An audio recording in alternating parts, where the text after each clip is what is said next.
Hey everybody, welcome back to FSi DFS. Hope you're all having a phenomenal week as we head into Labor Day weekend. Massive 14-game slate. Ownership's going to be pretty spread out all throughout.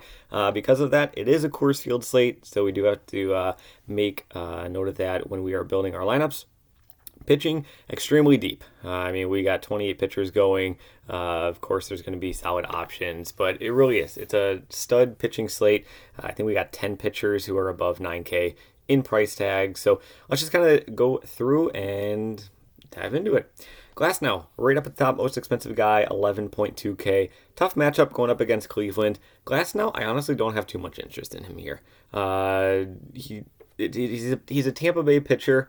So going 3 times through the lineup, it's pretty much what he's going to get, and then they're going to pull him. It doesn't matter if he's at 80 pitches, doesn't matter if he's at 90 pitches, and that is a little bit concerning, especially when you are paying such a premium price tag in terms of salary on a Coors slate. And there's so many other options that you could be going towards. Cleveland, they don't strike out a whole lot as a team. We know this by now. So Glasnow, honestly, I really don't have too much of an interest. Scherzer, he is actually going to be the number one for me. He is the cover guy of this video. He's doing great. Ever since he went back to Texas, he's been a lot more consistent. The strikeouts have been cooking, and he actually faced this Minnesota team his last start out, 7 innings pitched, 10 strikeouts. I'm honestly expecting something a little kind of similar. It would not shock me if he was able to get 9, 10, 11 or more strikeouts again in this matchup. And we got him at a $1,000 discount from his last start against Minnesota, and he's at home. Perfect. Love it. Wheeler, Peralta, Verlander, Senga, they're all fine. I do think, where did I even put? Let me look at the sheet here. Peralta, I have him right behind Scherzer, followed by Verlander. Verlander is kind of similar to Scherzer in that he got out of New York, went to Houston, went to quote-unquote Texas, and he seems to be a lot more consistent. So I don't know what was going on in the Mets clubhouse or what was going on. But both of these guys have certainly kind of turned back time to what they normally were doing. Doing and what we were expecting once they did get traded. So Verlander facing off the Yankees, they have been up and down, but mainly they've been a disappointment, and there are a lot of strikeouts in that matchup. So I do like Verlander there. Peralta, a little bit more of a GPP play, but I really do like Peralta and the upside that he can bring. Excuse me. He is facing off against Philadelphia. Philadelphia, they got some power in their bats. We know this. Schwarber, Harper, Castellanos, Turner, they got a lot of power in their lineup. However, they also have a lot of strikeouts in their lineup too. They're one of the higher strikeout rate teams in the entire league, and Peralta, that's what he lives on. He's going to be a little erratic with his control at times, but he can hit double-digit strikeouts just as easy as guys like Scherzer can and Verlander can and all those top pitchers in the league. So I do really like the upside here with Peralta, but I do say that there is a slightly more limited floor. Man, I don't know what's going on. I must inhaled a bug or something. Who knows? Wheeler, I think he's a fine matchup. Again, he's facing off against Milwaukee, a nice high strikeout team as well. So he's going to have that going for him. And then Gilbert and Senga, I kind of almost want to put Gilbert a little bit higher.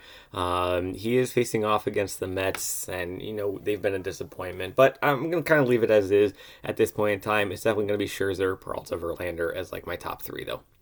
Going into the mid-tier, and even the mid-tier is still upper 8K, 9K. There's just so many pitching options. So Fried, I really don't have any interest in him going up against the Dodgers on the road at Dodger Stadium. My favorite guy is actually going to be Paxton, 7.5K. I like the discount that we're going to be getting compared to all the other pitchers who are in the upper 8K, low 9K range. But he is facing off against Kansas City. He faced Kansas City about 3 weeks ago on the 10th of August. He got 24 DK points. So, and we know, Kansas City, you should not be scared about their offense one bit. And Paxton, has he had his struggles? Yes, he has, especially as of late over the past month or so. But we saw before that, he was really solid. He was a very consistent, look what he was doing earlier on in the season. Something happened. Honestly, it looks like it was the All-Star break. The All-Star break happened, and it kind of all fell apart. Or not all fell apart. but it was falling apart a little bit. But look at where he was struggling at Wrigley Field. And this is when Chicago was putting up 10 to 12 runs a game. Like, they were unreal. I don't know if you guys remember that stretch at all. Toronto, just a brutal matchup at home against Toronto and their bats. At Houston, another brutal team that you don't want to be facing. The Dodgers, just again, another team you don't want to be facing. Now he's going to Kansas City. Those bats can't really do much of anything so far this season. I just like the matchup. I like the price tag. He's just a little bit cheaper, and he gives you the option to get that Coors Field stack if you do want to go there. So Paxton's going to be my number one, followed by Waka, Keller, Perez. These three, pretty interchangeable in my opinion. Well, I would put Perez kind of third on this list, but Keller and Waka you can kind of interchange. Urias was down at the bottom. He's almost more of like a no interest for me, but if you've watched these videos, you know, like, Urias is a different pitcher at home and on the road. Nearly 25 DK points at home on average, but on the road he's single digits. So totally different pitcher for whatever reason it is. You can see the ERAs are just insanity as well. So maybe he's like a crazy dart GPP play. Like, this is like crazy dart, but stacking a pitcher against the Braves. Yikes. Let me get Scherzer in here in Paxton so we can talk about builds a little bit. So we're close to 4,000 remaining if we do go with those two. Going into the cheap tier though, Sandoval, fine matchup. I think Sandoval, Sears are probably like the two that I would have the most interest in. Obviously because I have them ranked up higher. Everybody else is just kind of like there to kind of fill in the sheet.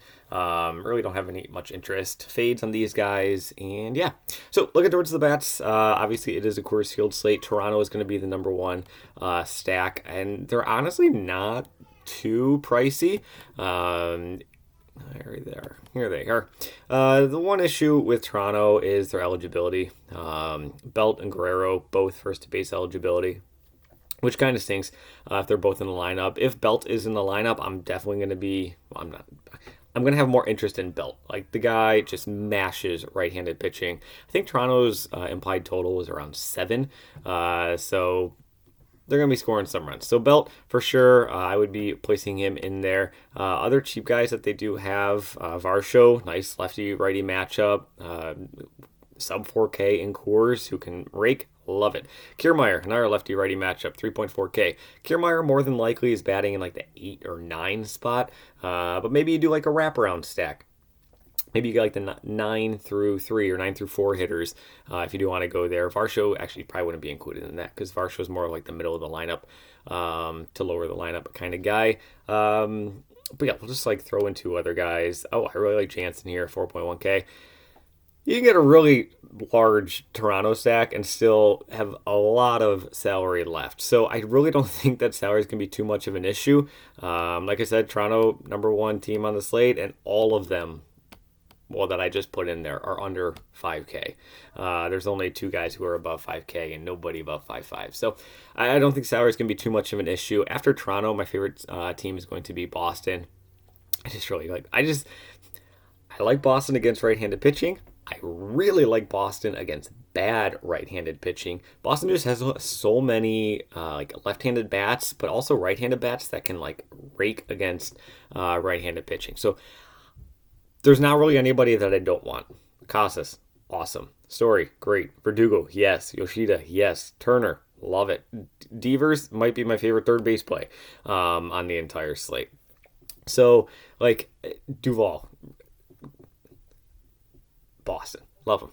They're actually my second favorite team here. So they're a bit more pricey. You can kind of see when we did get to the salaries. Look at this. So they got 1, 2, 3, 4, 5, 6, 7 guys. So nearly their entire lineup above 4K. Toronto, they weren't even that pricey. And they're in a far better spot. Going into GPP, I do have Atlanta against Urias. Atlanta just with the upside that they can bring every single time. And then Urias, it is GPP because like he's been really solid at home. But I mean, he still shows throughout the course of the season he can throw out some duds for sure. So I do really like Atlanta as a nice GPP stack, especially because they're so expensive. I could see people saying like, why spend that much when I could just go to Coors and get way more affordable matchups. Philadelphia, really like them as GPP as well, facing off against Peralta. I mentioned it earlier. Peralta yeah, like he's got that strikeout upside, but control can be an issue at times. And Philly's got a lot of those power left-handed bats and really power right-handed bats. Like I've said it before, like Castellanos has better numbers against right-handed pitching as a right-handed batter than many other left-handed bats in the league. So Castellanos, 5.2K is pricey. But again, it's more about upside and GPPs. Can these guys hit home runs? Yes. Like they have a lot of pop in their lineup. Peralta, he can have some control issues at times. So I think that they're in our intriguing GPP play. Going into the cheap, Arizona, they're not like super cheap, but I think that they're cheap enough and like a solid enough offense and a decent matchup that we could be talking about them. So only 3 guys above 4K. I mean, like when you're thinking about looking for value, I think you can go here. It wouldn't shock me if a popular guy is going to be Buddy Kennedy, who's had like an atrocious season in terms of hitting the ball, but 2.2K, and he's more than likely going to be hitting very high up in the lineup, either that 1 or 2 spot for Arizona. So Buddy Kennedy struggles on the season, but could open up a little bit of salary if you do want to go there. But really, everybody else, I'm fine with. Like Pham, Gurriel, there's no reason these guys should be below 4K, especially with how hot they've been over the past month or so. So I do think that Arizona can really open up some salary if you do want to go that route. And yeah, so that's kind of where things go. Hopefully this is kind of like, I can't cover all 14 games. It would be an hour plus long video. You don't want to watch that. I don't want to do that. So good luck in your contests as always. Again, hopefully this was helpful for you, and we'll see you in the next one.